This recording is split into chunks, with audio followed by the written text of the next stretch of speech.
Elven nascera onde a esperança costumava morrer antes do primeiro grito. Na parte mais pobre de uma alcateia de fronteira, num casebre cujas paredes de madeira podre deixavam o vento entrar como se fosse dono do lugar. Ali, desde que aprendera a andar, conhecera o peso de carregar baldes maiores que ela própria, a dor de dormir com fome enquanto ouvia os alfas rirem bêbados na casa principal, e a certeza amarga de que, para uma ômega sem família forte, silêncio e obediência não eram virtudes, mas estratégias de sobrevivência. Sua mãe morrera no parto de um irmão que não sobrevivera à primeira noite de inverno, e seu pai desaparecera numa caçada anos antes, deixando-a sob a tutela informal de uma alcateia que havia mais como mão de obra do que como membro legítimo. A alcateia da Pedra Partida, como era conhecida, estabelecera-se numa região montanhosa onde o solo era duro e as colheitas sempre escassas. Os invernos ali duravam quase metade do ano, e mesmo nos verões, o sol parecia ter vergonha de brilhar forte demais. Era uma terra esquecida pelos deuses e pelo rei. Ou assim diziam os velhos quando achavam que ninguém estava ouvindo. As casas eram construídas de pedra e madeira velha, amontoadas umas contra as outras como se buscassem calor em proximidade. O cheiro constante era de fumaça de lenha, carne sendo defumada e terra molhada. Era um lugar onde a vida se media em invernos sobrevividos, não em anos vividos. A hierarquia na Pedra Partida era brutal e inflexível como as montanhas ao redor. No topo estavam os alfas das famílias fundadoras, homens e mulheres que controlavam as decisões importantes, distribuíam os recursos escassos e decidiam quem comia bem e quem passava fome. Abaixo deles vinham os betas, trabalhadores essenciais que mantinham a alcateia funcionando, mas nunca teriam voz real nas decisões que importavam. E no fundo, sempre no fundo, estavam os ômegas sem família ou proteção, sem valor além da força de trabalho que podiam oferecer até o corpo desistir completamente. Elwen crescera vendo ômegas como ela simplesmente desaparecerem. Alguns morriam de doenças tratáveis que nunca recebiam tratamento porque remédios custavam caro demais para desperdiçar com gente dispensável. Outros sumiam nas matas durante o inverno, e ninguém ia procurar, porque procurar significaria arriscar mais vidas por alguém sem valor. As fêmeas jovens, se tivessem sorte, eram prometidas a alfas de outras alcateias em negociações comerciais que não as incluíam nem consultavam. Se não tivessem sorte, aprendiam rapidamente que dizer não para um alfa podia custar muito caro, às vezes a própria vida. Elwen aprendera cedo a andar sempre com as costas contra a parede literal e metaforicamente, a nunca ficar sozinha com determinados homens cujos olhares eram famintos demais, a fazer-se invisível quando as tensões subiam e alguém precisava de um alvo para descontar frustrações. Quando tinha 13 anos, Elwen aprendera a baixar os olhos automaticamente sempre que um alfa passava perto demais, mesmo que o corredor fosse largo o suficiente para todos. Quando fez 15, descobrira que o jeito de andar podia determinar se voltaria para casa ilesa ou se precisaria correr para escapar de mãos que agarravam e vozes que exigiam favores.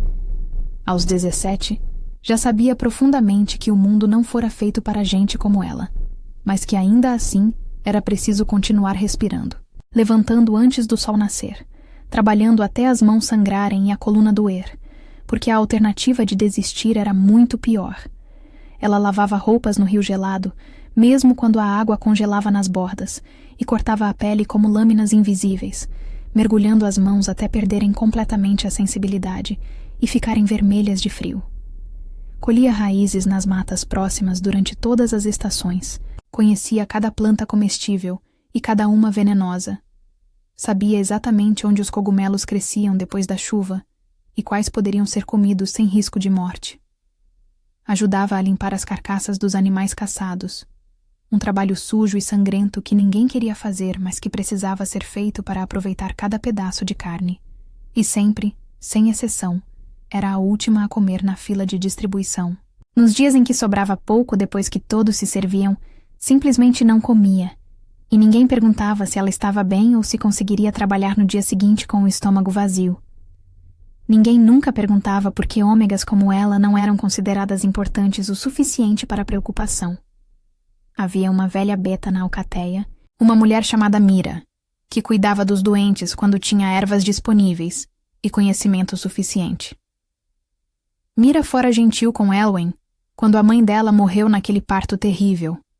Ensinara a menina assustada a trançar os próprios cabelos para que não atrapalhassem durante o trabalho, e a fazer uma sopa rala que ainda assim alimentava mesmo quando não havia carne para engrossar o caldo. Era Mira quem às vezes guardava um pedaço de pão escondido para Elwen, quem alertava quando algum alfa estava procurando especificamente por ela com as intenções claramente erradas, quem a ensinava a ler nas expressões dos poderosos quando a violência estava prestes a explodir e era melhor desaparecer rapidamente.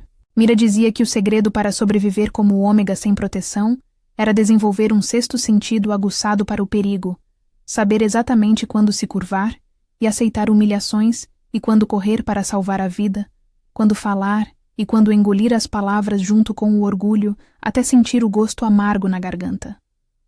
Foi Mira também quem explicou a Elwen sobre o cio que viria com a maturidade, sobre como o corpo de uma ômega podia trair na hora mais perigosa tornando-a vulnerável, sobre as ervas específicas que podiam adiar ou amenizar os sintomas mais intensos. Ela falou baixo, como quem compartilha segredos proibidos que podiam custar caro se descobertos, sobre ômegas que engravidaram de alfas que depois negaram qualquer envolvimento e deixaram mães e bebês à própria sorte, sobre crianças que nasceram e foram tiradas das mães à força, porque a alcateia decidia unilateralmente que a mãe não tinha condições de criar.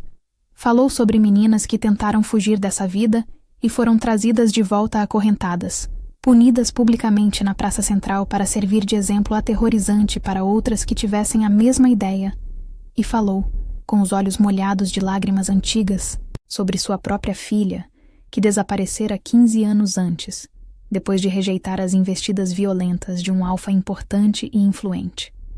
Nunca mais se soube dela, e Mira carregava a dor daquela perda como uma ferida que nunca cicatrizava completamente. Essas histórias pesadas se enterraram fundo no coração de Elwen, criando raízes de medo e cautela. Ela cresceu entendendo visceralmente que seu corpo não lhe pertencia completamente no mundo em que vivia, que a qualquer momento alguém com mais poder poderia reivindicá-lo sem consequências, que gravidez era tanto uma bênção quanto uma sentença de morte dependendo de quem fosse o pai e se ele decidisse assumir ou negar. Aprendeu a ser cuidadosa ao extremo, a desconfiar de todas as gentilezas, porque geralmente vinham com preços escondidos, a nunca, jamais, confiar completamente em ninguém, sem importar o quão sincero parecessem. Até que Daren apareceu, e todas essas lições cuidadosamente aprendidas começaram a se dissolver, como neve ao sol da primavera. Foi durante o outono do seu 18º ano que Daren começou a reparar nela de forma diferente. Ele era visivelmente diferente dos outros alfas da Pedra Partida. Mais jovem e menos cínico, com olhos escuros que pareciam enxergar além das hierarquias rígidas impostas, e uma voz modulada que não precisava gritar para se fazer ouvir e respeitar. Daren vinha de uma família respeitada dentro da alcateia, filho único de um conselheiro influente que tinha o ouvido direto dos líderes, e todos diziam com certeza que ele seria promovido a braço direito do alfa principal, antes mesmo de completar 25 anos. Tinha apenas 22 anos, mas já comandava respeito natural entre os guerreiros mais velhos.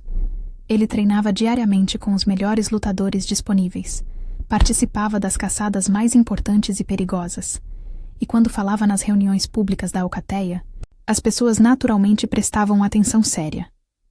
Havia nele uma ambição palpável e visível, uma fome profunda por reconhecimento e poder que todos podiam sentir quando ele entrava num recinto. Elwen o conhecia apenas de longe antes disso, como se conhece uma estrela distante no céu noturno. Algo bonito de se ver, completamente distante e absolutamente fora do alcance de gente comum.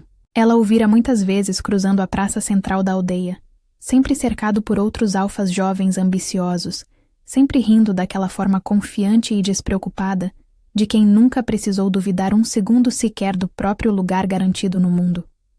Ele usava roupas visivelmente melhores que a maioria esfarrapada, armas bem cuidadas e afiadas que brilhavam ao sol, e tinha aquela postura naturalmente ereta, de quem nasceu já sabendo que seria alguém importante e poderoso.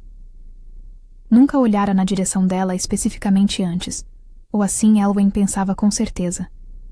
Mas Darren começou a procurá-la de forma deliberada e cada vez mais frequente. Primeiro foram olhares que duravam 1 ou 2 segundos a mais que o normal quando se cruzavam perto do poço comunitário onde ela buscava água. Depois, palavras soltas aparentemente casuais, comentários leves sobre o tempo ou sobre como ela trabalhava visivelmente duro sem reclamar. Elwyn respondia com monossílabos educados, mantendo os olhos firmemente baixos em submissão automática, porque sabia, por experiência dolorosa, que a atenção de um alfa raramente significava algo genuinamente bom para uma ômega completamente sem proteção. Mas Darren persistiu com uma paciência surpreendente que ela não esperava de alguém do status dele. Não era agressivo em nenhum momento. Não fazia ameaças veladas ou explícitas. Não a encurralava em becos escuros. Apenas conversava de forma aparentemente sincera.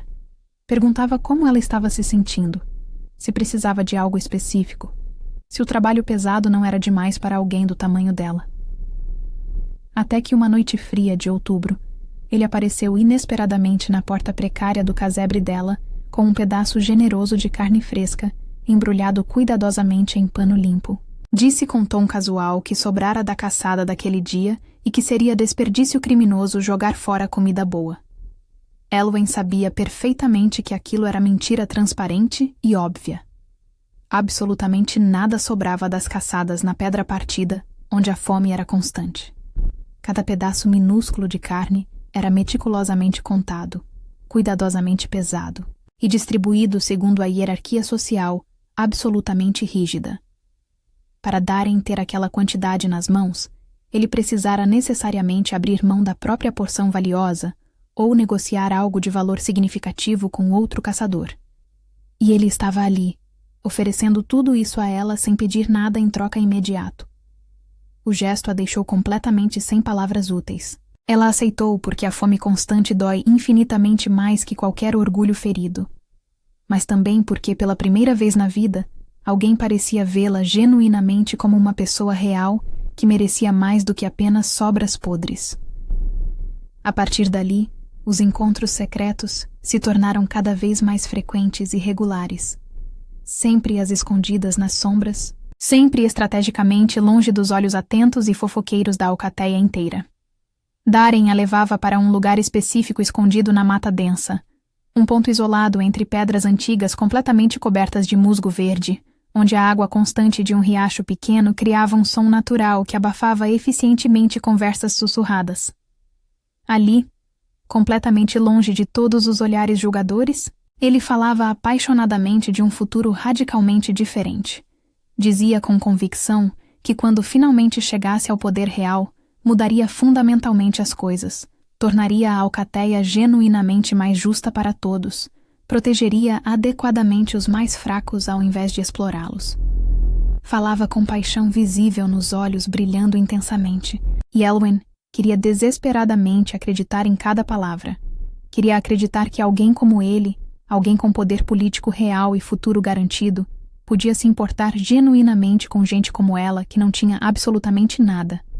Ele a tocava sempre com uma gentileza surpreendente que ela nunca conhecera em toda sua vida dura. Dedos calejados que traçavam delicadamente o contorno do seu rosto como se ela fosse feita de algo infinitamente precioso e frágil. Beijos suaves que começavam hesitantes e carinhosos, mas se aprofundavam gradualmente, até roubar completamente o ar dos pulmões de ambos.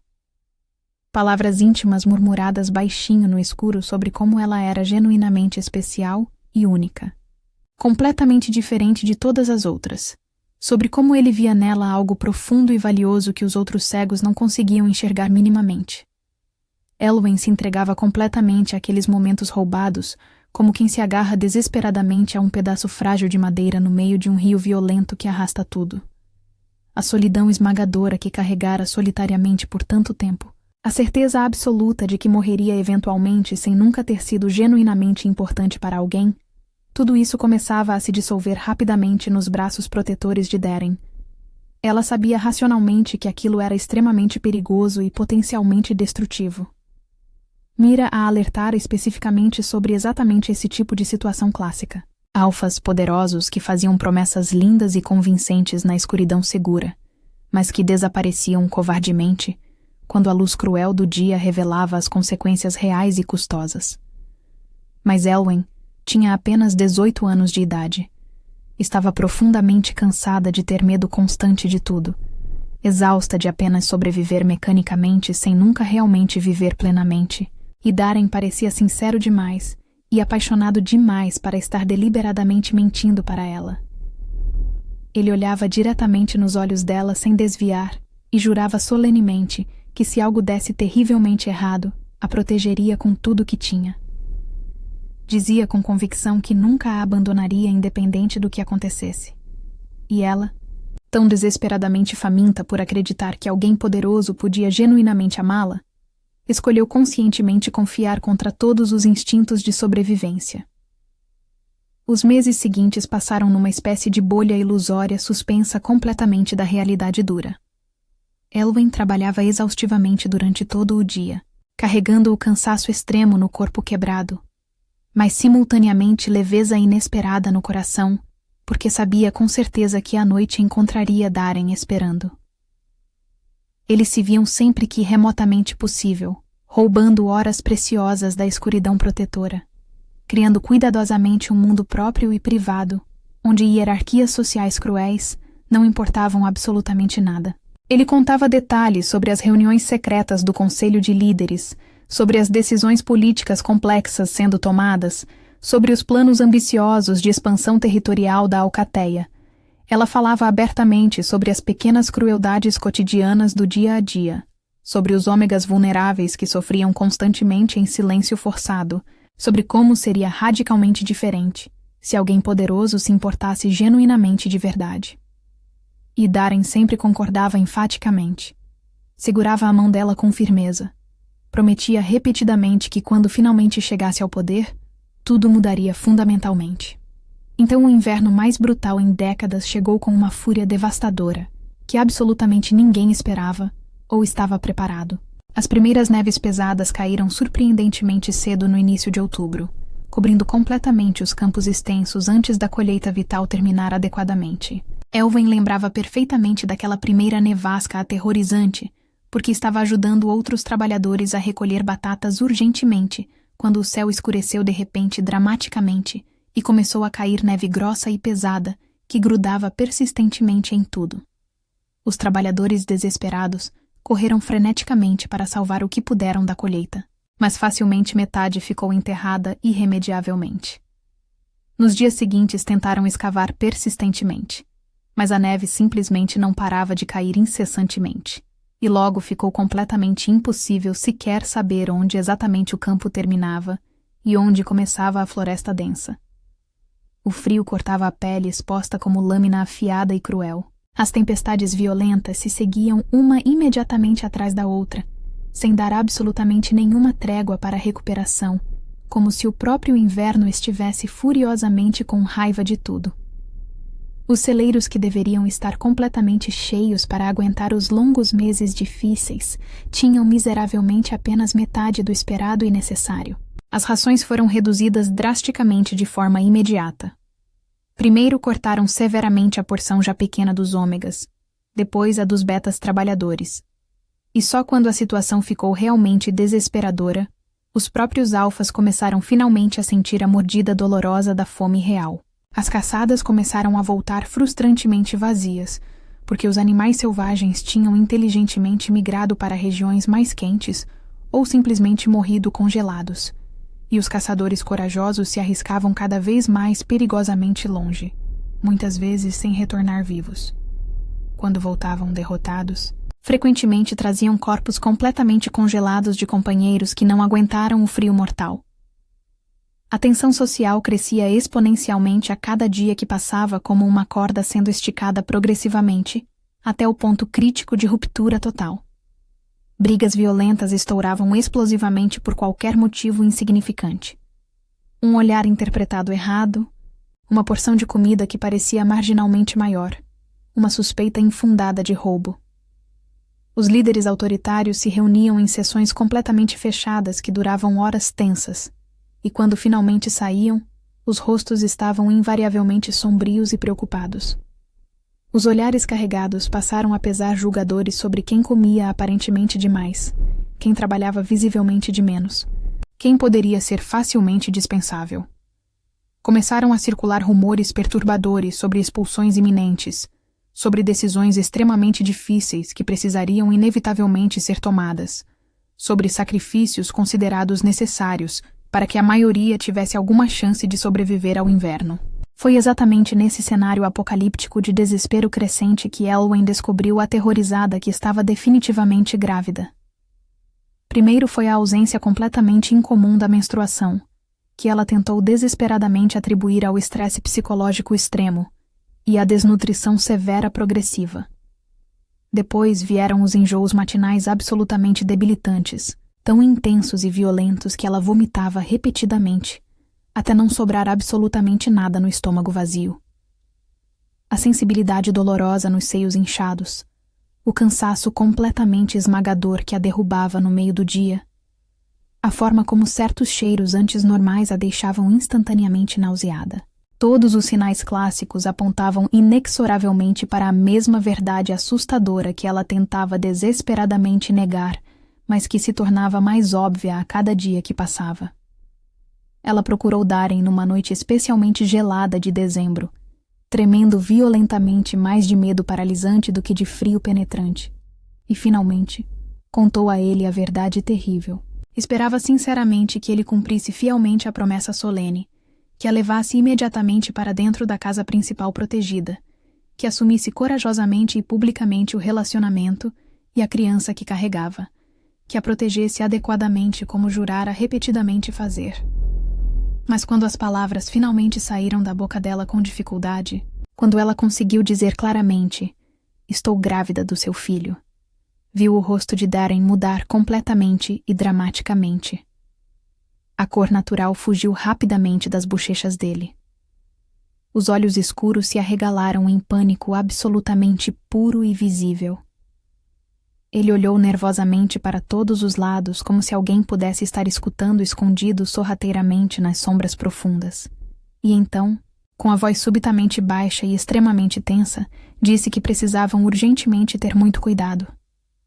Aquele não era absolutamente o momento certo para revelações, explicou ele defensivamente. A alcateia inteira estava em crise profunda. Qualquer escândalo social podia ser completamente desastroso politicamente. Ele estava prestes a ser finalmente promovido a uma posição absolutamente crucial, e seu pai influente, o conselheiro poderoso, tinha muitas expectativas depositadas nele. Se revelassem o relacionamento proibido agora, especialmente com ela visivelmente grávida, arruinariam irreversivelmente tudo que ele trabalhara anos para construir. Ele pediu insistentemente que ela esperasse pacientemente apenas um pouco mais, apenas algumas semanas críticas até as coisas se acalmarem minimamente, até ele consolidar definitivamente a promoção prometida. Depois disso tudo, prometeu solenemente de novo, cuidaria absolutamente de tudo. Assumiria publicamente a criança, daria proteção garantida a ela, faria as coisas completamente direito. Mas por enquanto, urgentemente, precisavam absolutamente manter segredo total. Elwen voltou sozinha para o casebre miserável com um nó sufocante na garganta que parecia querer literalmente sufocá-la até a morte. Pela primeira vez genuína desde que se envolvera profundamente com Darren, sentiu medo verdadeiramente real e paralisante. Não medo convencional do frio ou da fome constante, mas medo profundo dele especificamente. Medo terrível de ter confiado ingenuamente em promessas lindas que se evaporavam rapidamente, quando testadas duramente pela realidade cruel.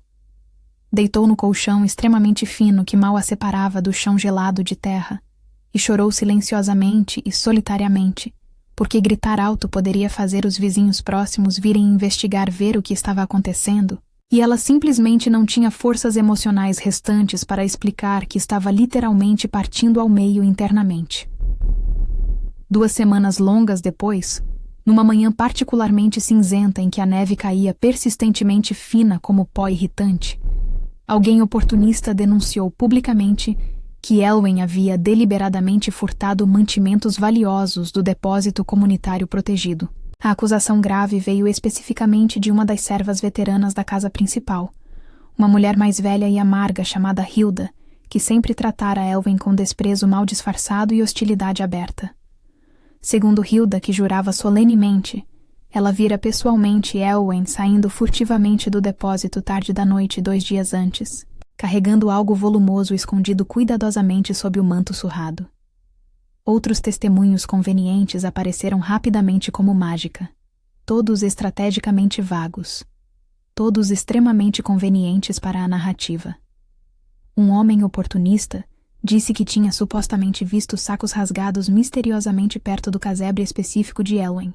Outra mulher invejosa afirmou categoricamente que Elwen andava comendo visivelmente melhor do que deveria conseguir, que tinha cor saudável no rosto quando todos os outros estavam pálidos de fome severa. As evidências apresentadas eram objetivamente frágeis como gelo extremamente fino sobre água corrente rápida, mas num contexto social de fome generalizada e desespero crescente, serviam perfeitamente para os propósitos políticos. A alcateia inteira precisava desesperadamente de um culpado conveniente, alguém vulnerável em quem despejar toda a raiva acumulada, alguém cujo castigo público pudesse servir simultaneamente de exemplo aterrorizante e de válvula de escape psicológica. E Elwen, uma ômega completamente sem família protetora, sem aliados políticos influentes, sem valor percebido nenhum para a estrutura de poder estabelecida, era literalmente o alvo perfeito e conveniente. Sua expulsão sumária resolveria 2 problemas práticos de uma vez. Eliminava um bucho a mais para alimentar durante o inverno e oferecia ao povo desesperado uma explicação clara e satisfatória para a escassez terrível. Não era falta de comida por causa do inverno genuinamente cruel ou má gestão incompetente dos recursos. Era roubo interno, traição deliberada de dentro da própria alcateia. Quando Elwen foi formalmente chamada perante o conselho intimidador dos anciãos poderosos, seu primeiro pensamento automático foi procurar desesperadamente Darren com os olhos suplicantes. Ela sabia com certeza que ele estaria lá presente, sentado entre os alfas importantes, e alguma parte profundamente ingênua dela ainda acreditava tolamente que ele se levantaria corajosamente, que diria alguma coisa em defesa dela, que pelo menos pediria uma investigação minimamente adequada. O julgamento aconteceu no salão principal imenso, um espaço grande com vigas escuras e um fogo central que mal aquecia o ambiente gelado. Os anciãos autoritários estavam sentados numa mesa elevada, e Elwen foi colocada de pé sozinha no centro exato do salão, completamente isolada, com dezenas de pares de olhos julgadores cravados nela implacavelmente. Ela negou as acusações falsas com todas as forças que ainda tinha. Disse claramente que nunca entrara no depósito sozinha, que os sacos rasgados podiam ter vindo de qualquer lugar, que não havia roubado absolutamente nada. Sua voz soava pequena e fraca no espaço enorme e ecoante, quase engolida completamente pelo crepitar constante do fogo e pelos murmúrios julgadores da plateia hostil. Pediu desesperadamente provas reais e concretas, testemunhas verdadeiramente confiáveis, uma chance justa de se defender adequadamente. Mas os anciãos já tinham decidido firmemente antes mesmo dela entrar no salão. Um deles, um alfa velho de barba grisalha e olhos duros como pedra, disse autoritariamente que as evidências eram suficientes, que era óbvio o que tinha acontecido, que a alcateia simplesmente não podia tolerar traidores, especialmente em tempos tão difíceis. Foi quando Elwen procurou desesperadamente Darren novamente. Ele estava sentado na segunda fileira de bancos, vestindo roupas limpas e bem cuidadas, que contrastavam gritantemente com os trapos miseráveis que ela usava. Quando os olhares finalmente se cruzaram, ela viu algo que literalmente a partiu ao meio internamente. Medo. Não medo genuíno por ela, não preocupação pelo que estava acontecendo injustamente, mas medo egoísta e transparente por ele próprio. Medo de que ela falasse demais, de que revelasse o relacionamento secreto entre eles, de que arrastasse o nome dele para baixo junto com o dela. Elwyn segurou aquele olhar por um segundo que pareceu durar uma eternidade dolorosa, implorando silenciosamente e desesperadamente que ele dissesse alguma coisa, qualquer coisa mínima em sua defesa. Mas Darren simplesmente desviou o olhar covardemente. Abaixou a cabeça como se estivesse examinando algo fascinantemente interessante nas próprias mãos, e não disse uma única palavra em sua defesa. Nem confirmou que a conhecia minimamente. Nem questionou a fragilidade óbvia das provas. Nem pediu mais tempo para investigar adequadamente. Simplesmente permaneceu em silêncio absolutamente completo, como se ela fosse uma estranha qualquer, como se nunca tivessem se encontrado apaixonadamente entre as pedras cobertas de musgo, como se ele nunca tivesse prometido solenemente protegê-la, acontecesse absolutamente o que acontecesse. Naquele momento crucial, enquanto esperava pateticamente por uma palavra que nunca veio, Elwyn sentiu algo fundamental dentro dela se quebrar definitivamente. Não era apenas o coração, embora esse também tivesse se partido em pedaços tão pequenos que pareciam impossíveis de juntar novamente. Era algo infinitamente mais profundo e permanente. A capacidade básica de confiar. A vontade de acreditar que o mundo podia ser genuinamente gentil. A esperança de que alguém poderoso podia se importar genuinamente com alguém completamente fraco. Tudo isso morreu irreversivelmente naquele salão gelado, sob os olhos completamente indiferentes dos anciãos, e o silêncio covarde e destruidor de Darren. A decisão final foi pronunciada pelo alfa da barba grisalha com uma voz autoritária que não admitia absolutamente nenhuma contestação. Expulsão imediata, sem direito a recurso nenhum, sem chance de apresentar defesa adicional. Por roubo e traição à Alcateia em tempos de crise, Elwyn estava banida para sempre dos territórios da Pedra Partida. Deram a ela um manto fino que mal servia para proteger do vento, algumas migalhas de pão duro que caberiam facilmente na palma da mão, e a ordem clara de estar fora dos limites da Alcateia antes do amanhecer. Se fosse vista no território depois disso, seria tratada como inimiga declarada e abatida sem hesitação. Elwyn saiu do salão cambaleando, com as pernas bambas e a visão embaçada. Alguns a observavam com piedade disfarçada, outros com satisfação mal escondida, e a maioria com a indiferença de quem via apenas mais um problema sendo eliminado. Ela voltou ao casebre para pegar as poucas coisas que tinha. Um segundo vestido remendado tantas vezes que era mais remendo que tecido original. Um par de botas velhas com as solas gastas. Uma faca pequena que usava para descascar raízes. Mira apareceu quando ela estava saindo. Segurou os ombros dela com as mãos trêmulas e sussurrou com lágrimas nos olhos que lamentava não poder fazer nada, que rezaria para que Elwyn encontrasse um lugar seguro, que nunca esqueceria dela. Então Elwyn saiu sob uma nevasca que transformava o mundo num borrão branco e cinza.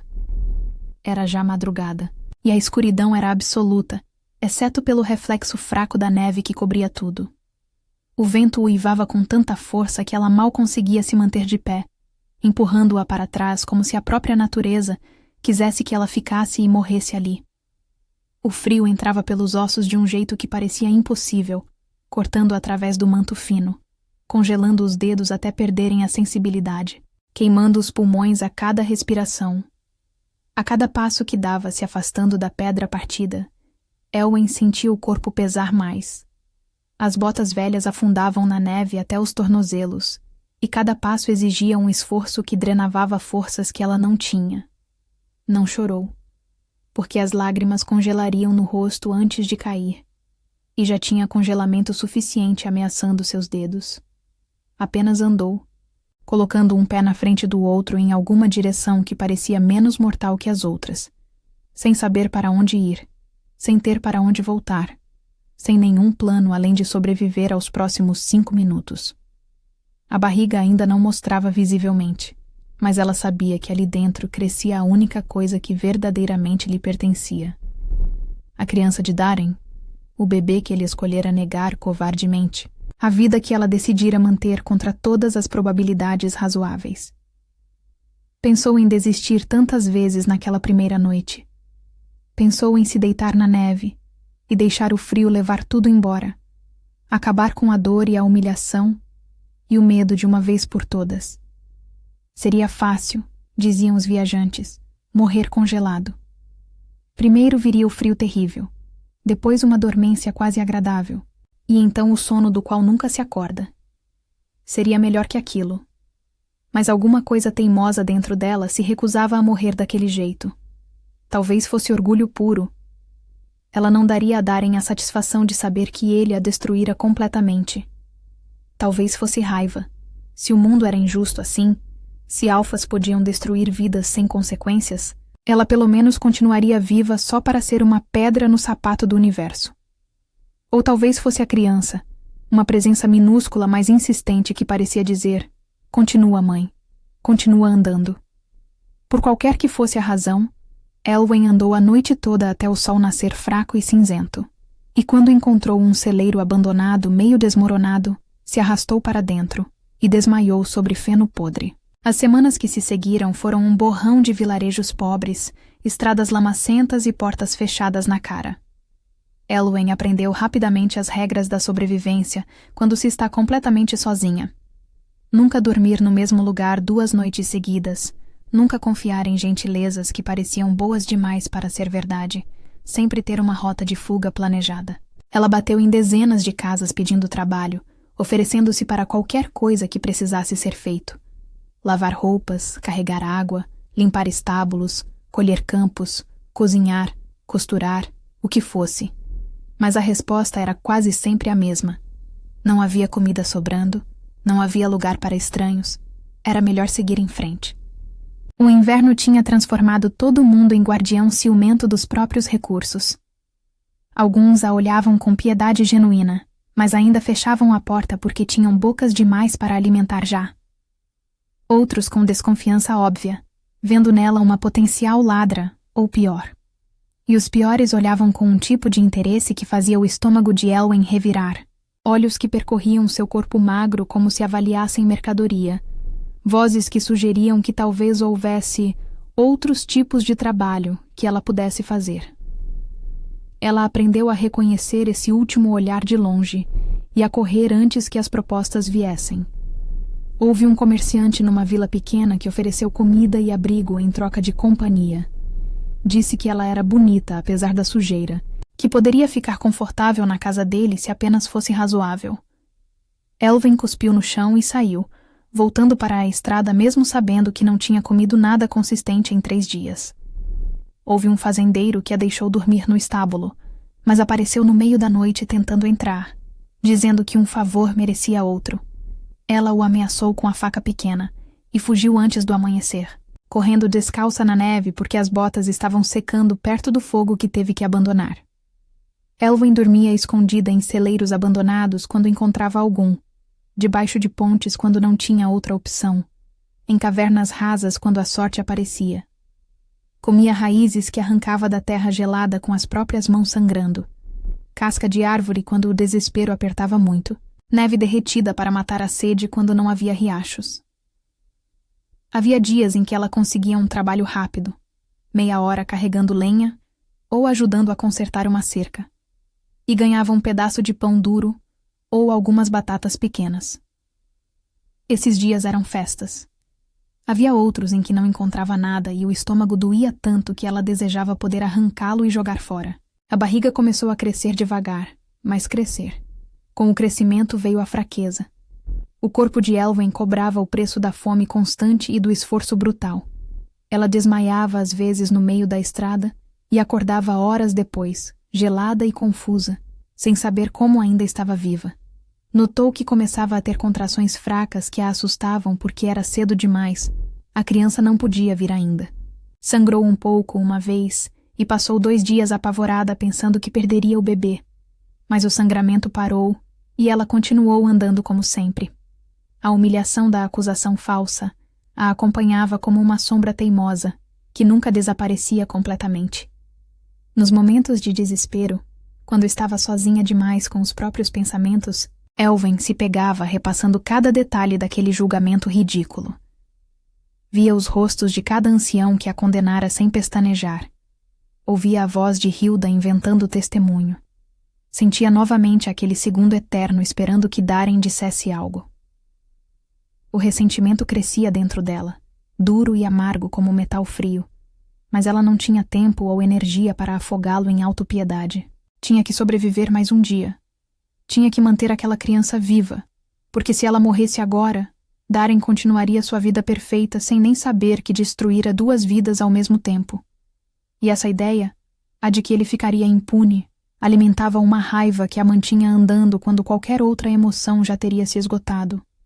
Então ela continuava colocando um pé na frente do outro, mendigando quando precisava, aceitando as humilhações diárias como preço da sobrevivência, engolindo a raiva até ela criar raízes profundas no peito, guardando as lágrimas para os momentos em que estava sozinha demais para se importar com orgulho. Enquanto isso, a centenas de quilômetros dali, num mundo tão diferente do de Elwyn que poderia ser outro planeta, o rei Lycan Arven enfrentava seus próprios demônios. O castelo central dominava a capital do reino como uma montanha de pedra cinza e torres pontiagudas que rasgavam o céu.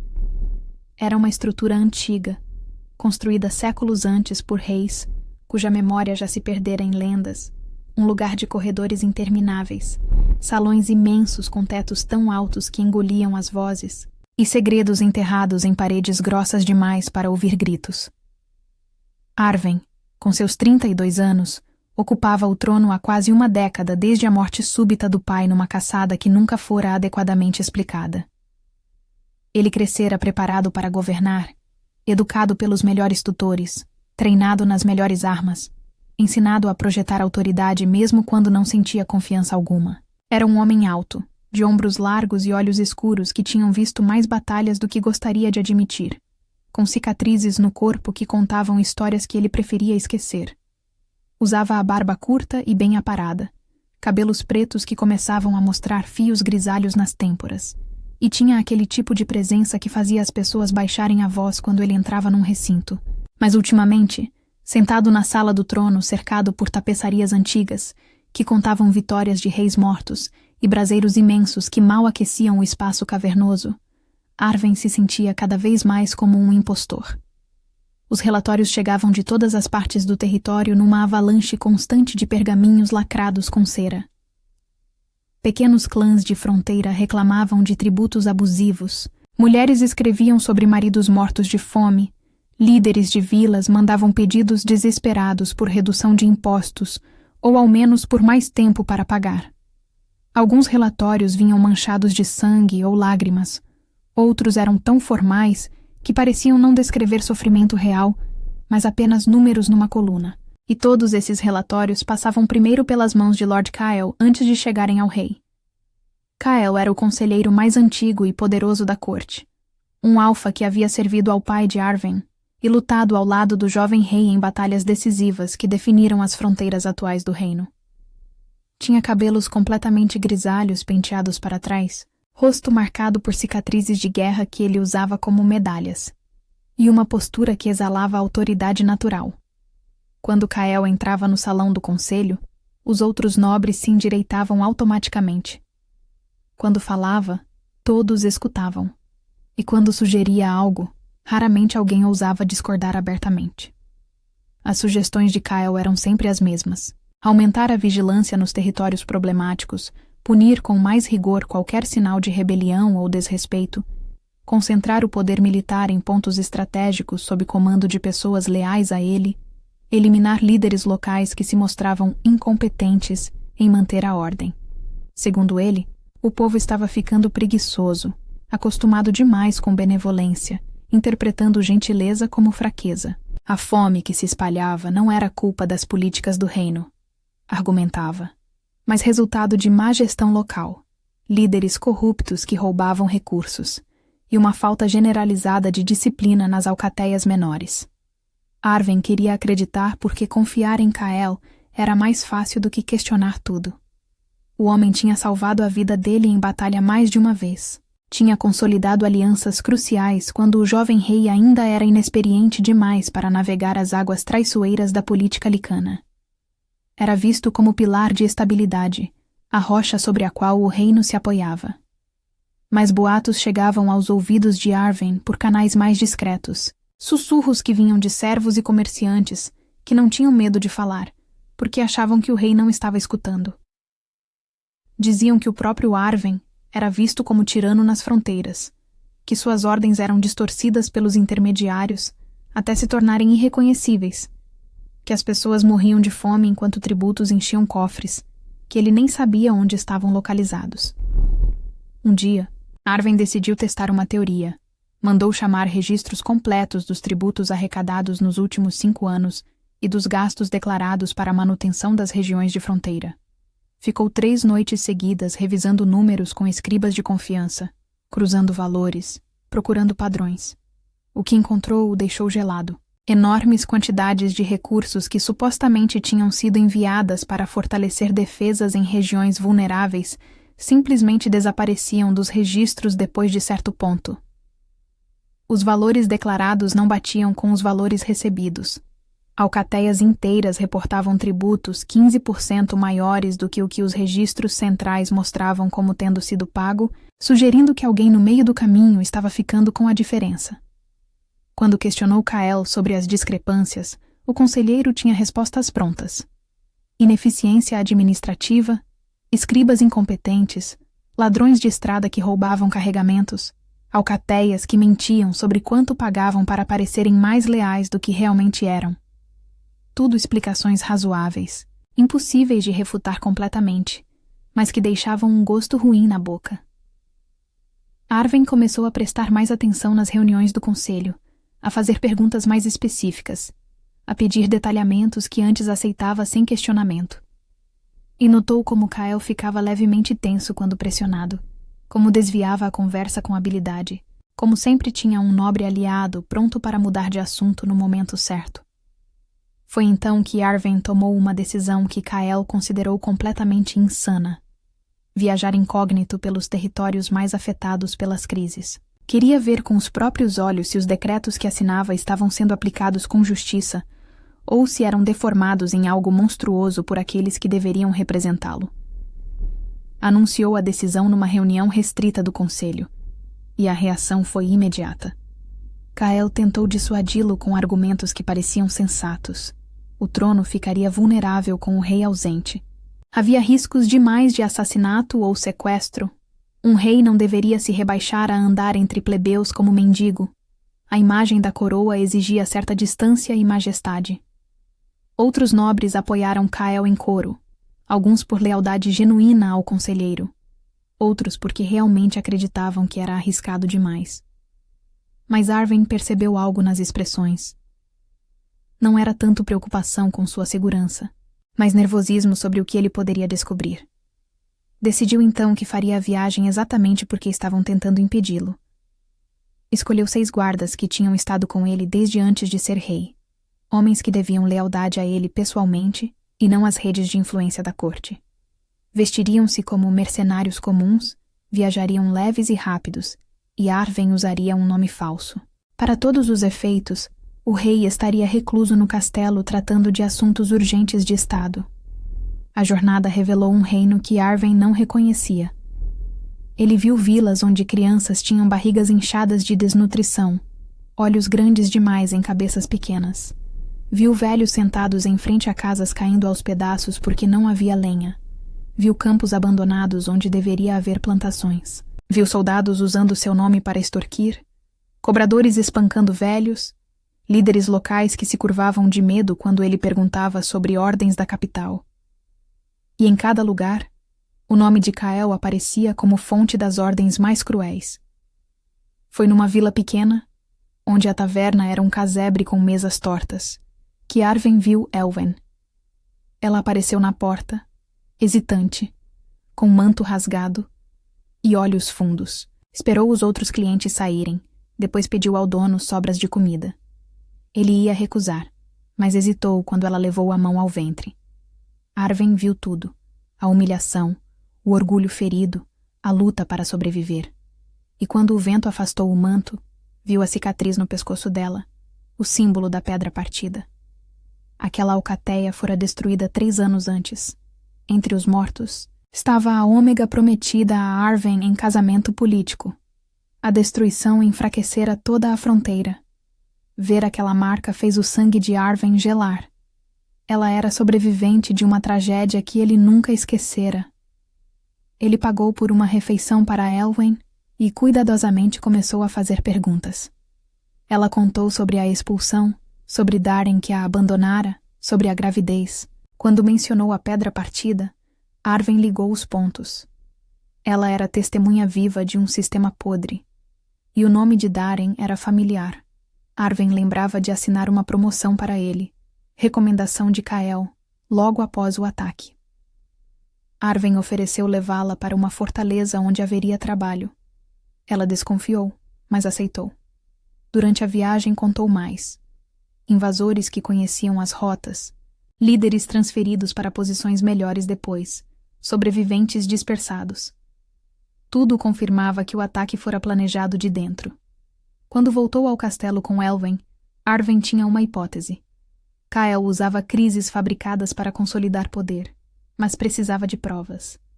Começou investigação silenciosa, revisando registros, cruzando datas.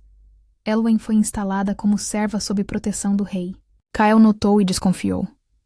Quando descobriu que ela era da Pedra Partida, soube que estava em perigo. Darren também soube da presença de Elwyn. Pensara que ela tivesse morrido. Agora, viva e sob proteção do rei, era um pesadelo. Tentou suborná-la para que sumisse.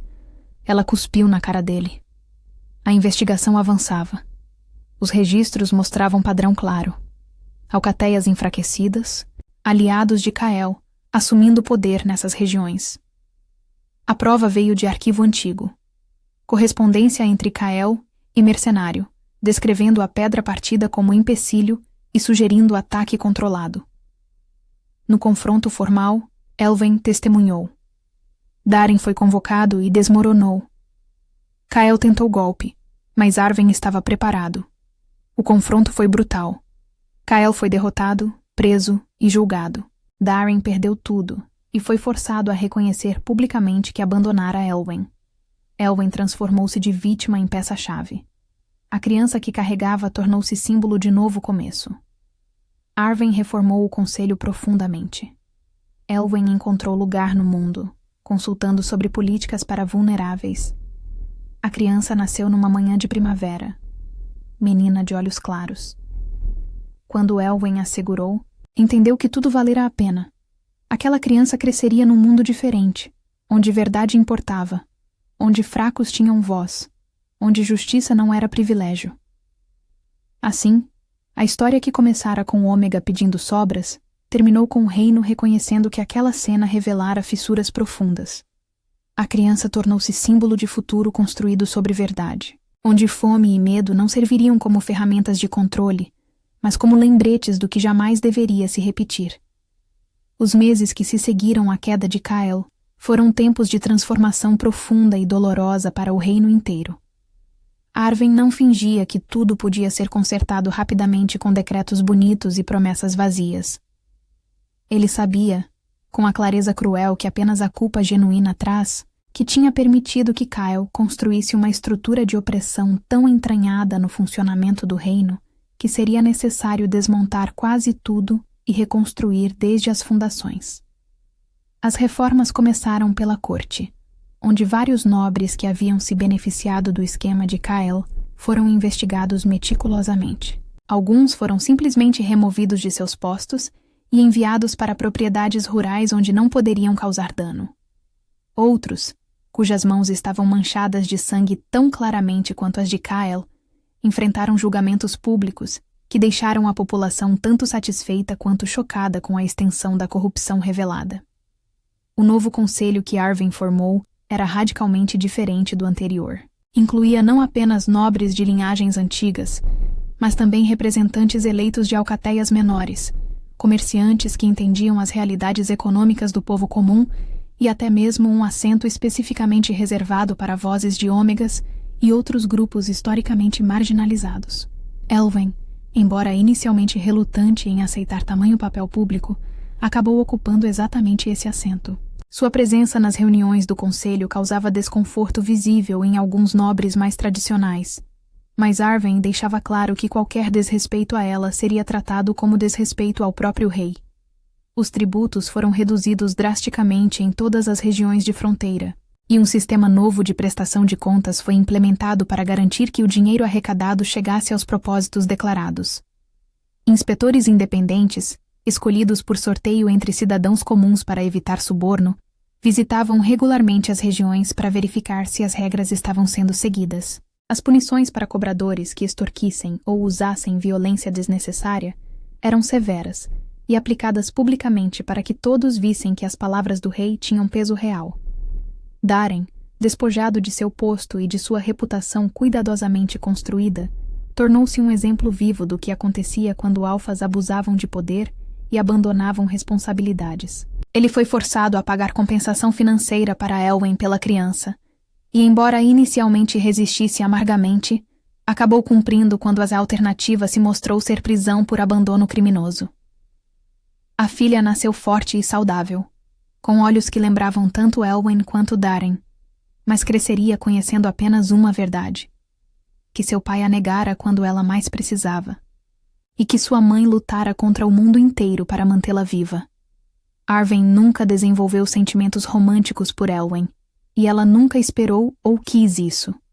O que surgiu entre eles foi algo diferente e talvez mais raro. Respeito mútuo profundo construído sobre honestidade brutal.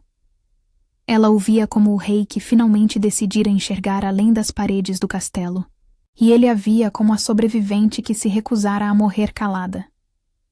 Quando ele cometia erros, e cometia muitos porque reformar um reino inteiro era trabalho impossível de fazer perfeitamente, Elwyn era uma das primeiras a apontar sem diplomacia falsa.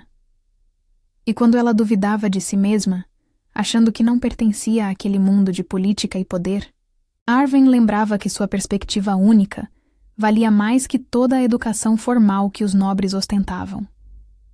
A criança, batizada de Mira em homenagem à velha Beta que salvara Elwyn tantas vezes, cresceu nos corredores do castelo com uma liberdade que teria sido impensável na geração anterior. Ela brincava tanto com filhos de nobres quanto com filhos de servos, e Arwen fazia questão de que todos a tratassem simplesmente como Mira, não como a filha de alguém importante.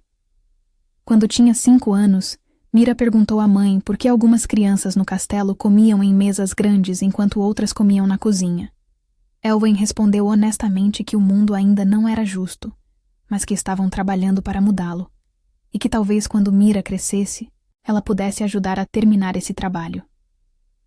A menina pensou seriamente sobre isso, e então declarou que quando crescesse, todo mundo comeria na mesma mesa. Arwen, ouvindo a conversa de longe, sorriu pela primeira vez em semanas. As mudanças não foram universalmente populares. Houve resistência de nobres que perderam privilégios, de militares que preferiam a estrutura antiga mais autoritária, de comerciantes que lucravam com a corrupção do sistema anterior. Houve até tentativas de rebelião pequenas que precisaram ser suprimidas, embora Arwen fizesse questão de que fossem resolvidas com o mínimo de violência possível e o máximo de justiça alcançável. Mas lentamente, quase imperceptivelmente ao dia a dia, o reino começou a mudar. Menos pessoas morriam de fome evitável. Mais vozes eram ouvidas nos conselhos locais. A justiça, embora ainda imperfeita e às vezes falha, era ao menos buscada de verdade ao invés de apenas encenada. Elwyn nunca esqueceu os dias andando na neve, a fome que doía no estômago vazio, o medo constante, a traição de Darren. Essas memórias ficaram gravadas nela como cicatrizes invisíveis que doíam em dias de chuva. Mas ela escolheu usar essa dor como combustível para garantir que outras ômegas vulneráveis não passassem pelo mesmo inferno desnecessário. Criou abrigos em várias cidades onde mulheres grávidas sem proteção podiam ficar seguras. Estabeleceu leis que tornavam legalmente responsável qualquer alfa que engravidasse uma ômega e depois a abandonasse. Lutou incansavelmente por educação acessível para todas as crianças, não apenas as de famílias nobres, porque sabia que conhecimento era uma das poucas coisas que ninguém poderia roubar. Anos depois, quando Mira tinha 10 anos e já mostrava sinais de que seria tão teimosa quanto a mãe, Elwyn estava no jardim do castelo quando Arwen a encontrou. Ele parecia cansado, como sempre ultimamente. Carregando o peso de um reino nas costas, não era trabalho que permitisse sono tranquilo. Sentaram-se num banco de pedra, e por um longo momento apenas observaram Mira brincar com outras crianças. Finalmente, Arwen perguntou se ela alguma vez se arrependia de ter aceitado vir com ele naquela noite na taverna. Elwyn pensou honestamente antes de responder. Disse que não. Nunca se arrependera, porque a alternativa teria sido morrer sozinha e esquecida, e pelo menos ali ela tinha chance de fazer diferença real. Mas admitiu também que havia noites em que sonhava com uma vida mais simples, longe da política e das intrigas. Apenas ela e Mira numa casa pequena, onde ninguém as conhecesse ou esperasse nada delas além de viver. Arwen entendeu perfeitamente porque ele mesmo tinha esses sonhos também. Mas ambos sabiam que não podiam simplesmente abandonar o trabalho pela metade. Tinham responsabilidades agora. Pessoas que contavam com eles. Mudanças que precisavam ser protegidas e aprofundadas. Então continuariam, dia após dia, fazendo o melhor possível com as ferramentas imperfeitas que tinham, esperando que no final isso fosse suficiente. E talvez fosse. Talvez a história que começara com uma ômega desesperada pedindo sobras numa taverna miserável realmente terminasse com um reino transformado, não perfeito, mas melhor, não justo completamente, mas mais justo que antes. Talvez a criança que nascera daquela jornada impossível realmente crescesse num mundo onde ser fraco não era sentença de morte, onde ter voz não era privilégio de nascimento, onde justiça não era apenas palavra bonita em decretos empoeirados, mas realidade vivida que se podia tocar e sentir. Ou talvez não. Talvez fossem apenas duas pessoas fazendo o melhor possível num mundo que resistia teimosamente a mudanças reais. Mas pelo menos estavam tentando, e isso, Elwyn decidira, tinha que valer alguma coisa. Tinha que significar que toda aquela dor, toda aquela luta, toda aquela caminhada solitária na neve não fora completamente em vão. E enquanto Mira ria alto correndo com os amigos, Elwyn escolheu acreditar que sim, que valia a pena, que o futuro podia ser diferente do passado, e que às vezes as histórias começavam em desespero absoluto, mas terminavam, contra todas as probabilidades, em algo parecido com esperança.